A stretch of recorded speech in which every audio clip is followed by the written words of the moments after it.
जय श्री कृष्ण। ये सारी सृष्टि जो हम प्रतिदिन देखते हैं, उस सारी सृष्टि की रचना कौन करता है? उस सारी सृष्टि की रचना करता है परमपिता परमात्मा। और वह परमपिता परमात्मा अकेले सारी सृष्टि की रचना करता है या किसी की सहायता लेता है? वह परमपिता परमात्मा ब्रह्मा की सहायता से और प्रकृति के माध्यम से इस सृष्टि की रचना करता है।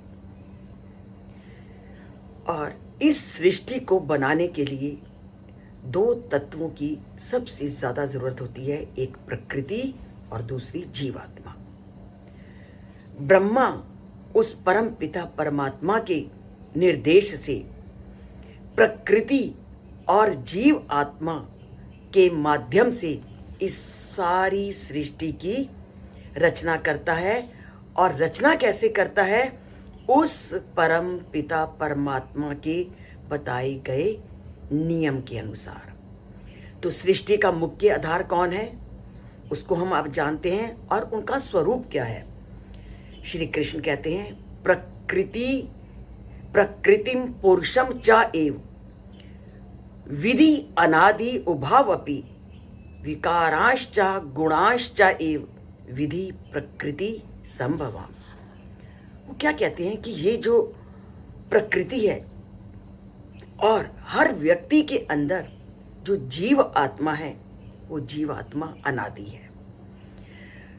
अर्थात ना तो इस प्रकृति का कभी नाश होता है और ना मनुष्य के अंदर जो विद्यमान आत्मा है उसका कभी नाश होता है। ये प्रकृति और जीव आत्मा हमेशा रहती हैं, केवल इनका स्वरूप बदलता रहता है, परंतु इनका नाश नहीं होता। शरीर में होने वाले जो परिवर्तन है, वो जो परिवर्तन होते हैं वो आत्मा के परिवर्तन नहीं होते। आत्मा और प्रकृति विनाशहीन है। आत्मा और प्रकृति पर कभी कोई परिवर्तन नहीं होता। पर आप कहोगे कि शरीर में तो परिवर्तन देखते हैं, आज बच्चा है, फिर बड़ा होता है, फिर वृद्ध अवस्था को प्राप्त होता है। तो ये परिवर्तन कैसे होते हैं? ये परिवर्तन होते हैं जो हम कहते हैं कि प्रकृति में 3 गुण हैं। प्रकृति में सत्व, रजस और तमस गुण हैं। प्रकृति अपने इन तीनों गुणों के माध्यम से व्यक्ति में विकारों को जन्म देती है और व्यक्ति की शारीरिक परिवर्तनों को जन्म देती है। और ये क्या है? व्यक्ति की प्राकृतिक शक्ति। जो प्रकृति के तीनों गुणों के माध्यम से मनुष्य के इस शरीर में आप परिवर्तन देखते हो, तो ये है प्रकृति की प्राकृतिक शक्ति। अर्थात प्रकृति की वह अलौकिक शक्ति जिसके माध्यम से हम संसार में परिवर्तन होता देखते हैं और मानव शरीर में होता हुआ परिवर्तन देखते हैं।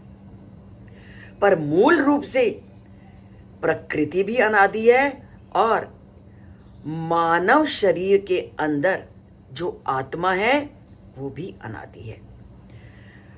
अर्थात आत्मा भी शाश्वत है और उस आत्मा को श्री कृष्ण ने गीता में हर जगह पुरुष के नाम से वर्णन किया है। और उस आत्मा को जो संचालित करता है वो परम आत्मा है, वो परम पुरुष है। और ये जो आत्मा है उस भगवान की शक्ति का विस्तार है। तभी तो कहते हैं शक्तित्वम एनम अष्टम विज्ञापयन्ति जनः।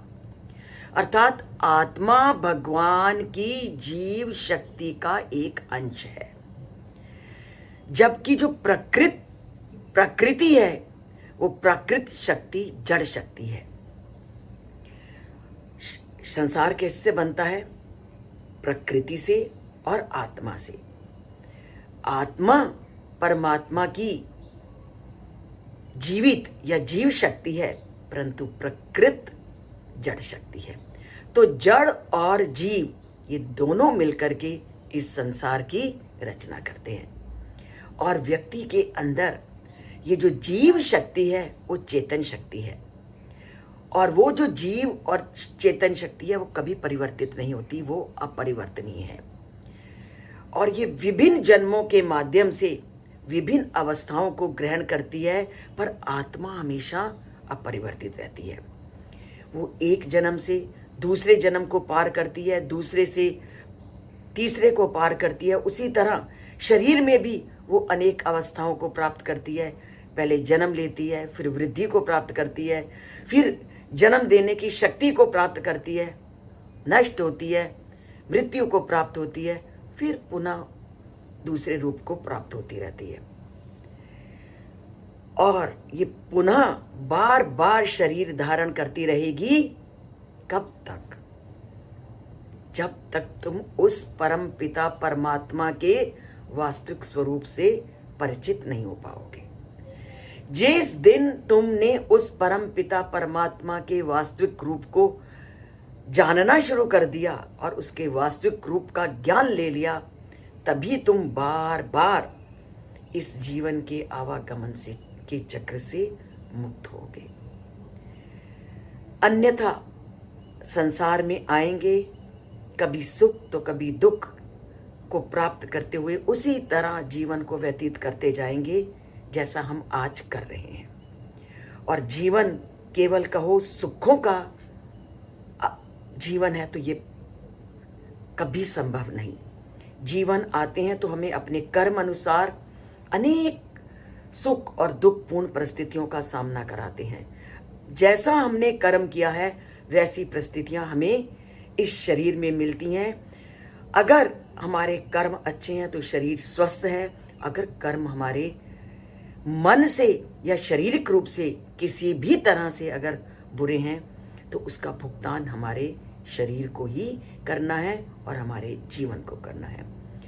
तो हमारा शरीर हमेशा स्वस्थ रहे, इसलिए हमें ऐसे कर्म करने हैं कि उसका असर कभी भी हमारे आगे आने वाले जीवन पर बुरा ना पड़े।